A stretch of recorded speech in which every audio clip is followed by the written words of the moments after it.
exposición de la Cátedra de Neurociencia. Cabe destacar que la neurociencia es un conjunto de disciplinas científicas que estudian la estructura y funciones en el desarrollo de la bioquímica, la farmacología y la patología que estudia el sistema nervioso y también el estudio de sus diferentes elementos, los cuales interactúan dando lugar a las bases biológicas de la conducta. Ahora bien, en la exposición el punto es la anatomía del cerebro. La anatomía del cerebro, en primer lugar, está constituido por dos partes, que es el diencéfalo y el telencéfalo. Cabe destacar y decir que nuestro cerebro representa el 2% del peso del cuerpo y ocupa el 20% de la sangre que bombea al corazón.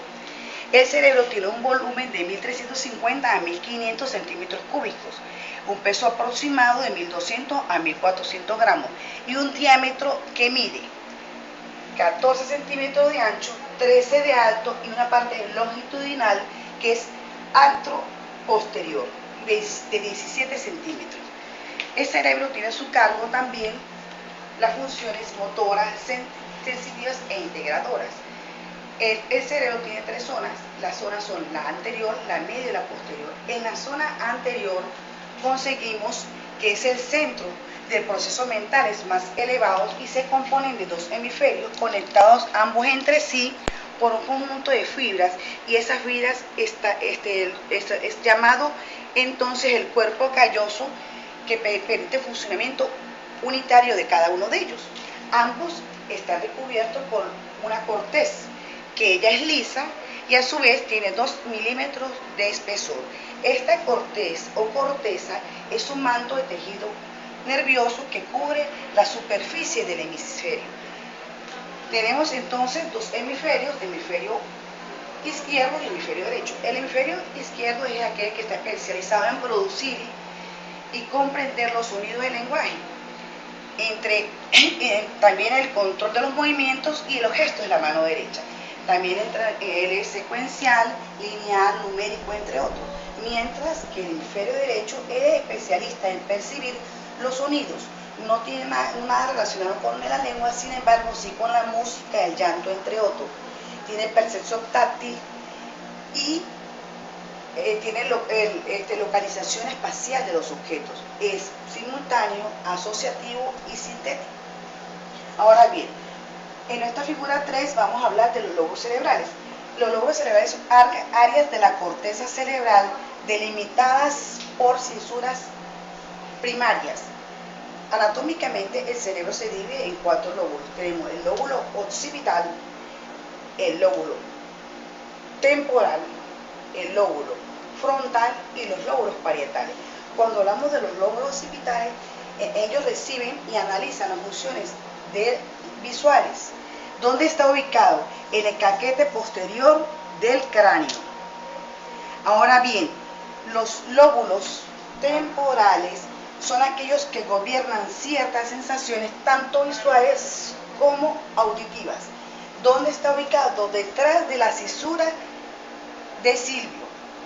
En cuanto a los lóbulos frontales, decimos que ellos tienen movimientos voluntarios de los músculos regidos por las hormonas que están dentro de allí, y eso se llama entonces la corteza motora, que es la que está relacionada con ¿quién? Con el lenguaje y con la personalidad y la inteligencia. ¿Dónde está ubicada? Está ubicado en la parte anterior a la cisura de Rolando. Y por último tenemos los parietales, que son los que están asociados con el sentido del tacto y el sentido del equilibrio. Ellos están ubicados en donde? Detrás de la cisura de Rolando y encima de la cisura de Silvio. Ahora bien, continuando con la exposición, nos conseguimos que hemos dicho anteriormente que hablamos de cisuras. ¿Qué son cisuras? Las cisuras son surcos que separan las circunvoluciones de la corteza cerebral. Dijimos entonces que había una cisura llamada centrado de Rolando, que separa el lóbulo frontal del lóbulo parietal. Y dijimos que hay una censura que se llama lateral o Silvio, que separa el lóbulo temporal del lóbulo parietal y del lóbulo frontal. Ahora bien, cuando hablamos de qué es cinsura, dijimos que son surcos que se separan la circunvolación de la corteza cerebral. ¿Qué son circunvolaciones? La circunvalación son partes de la corteza cerebral que a su vez ellas tienen formas de relieve y está delimitada por los surcos y por la cinsura. Cuando inicié la exposición, les hablé primero de qué estaba constituido el cerebro. Dije entonces que el cerebro estaba constituido por el diencéfalo y el telencéfalo. Cuando decimos que el diencéfalo no es más que está situado entre el hemisferio cerebral y el tronco encefálico, a través del cual pasa la mayoría de las fibras que se dirigen a la corteza cerebral. El diencéfalo a la vez se subdivide de tálamo e hipotálamo. Tálamo e hipotálamo. Esta de tálamo y hipotálamo se consigue en la parte media del cerebro. El tálamo se halla en el centro del cerebro y encima de la hipófisis, el cual envía impulsos nerviosos a la zona apropiada de la corteza cerebral, mientras el hipotálamo es una glándula que forma parte del diencéfalo y se sitúa encima de la hipófisis. Él se encarga de la conducta emocional y del comportamiento reproductor. En cuanto al telencéfalo, diríamos que es una estructura central situada encima del diencéfalo y representa el nivel más alto en cuanto a sus formas somáticas y vegetativas, y él representa el 80% de la masa craneal. Entre tanto, vamos ahora a dirigirnos a hablar del cerebelo. El cerebelo se consigue en la zona posterior del cerebro. Él representa la coordinación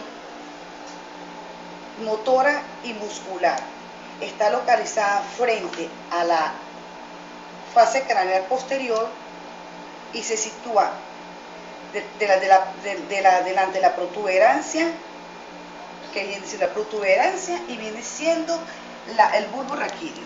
Ahora bien, cuando nosotros hablamos entonces del tronco encefálico, que es el que conecta al diencéfalo, el hemisferio central, el hemisferio cerebral, dijimos que es una estructura impar y media posterior entre la médula espinal y el encéfalo.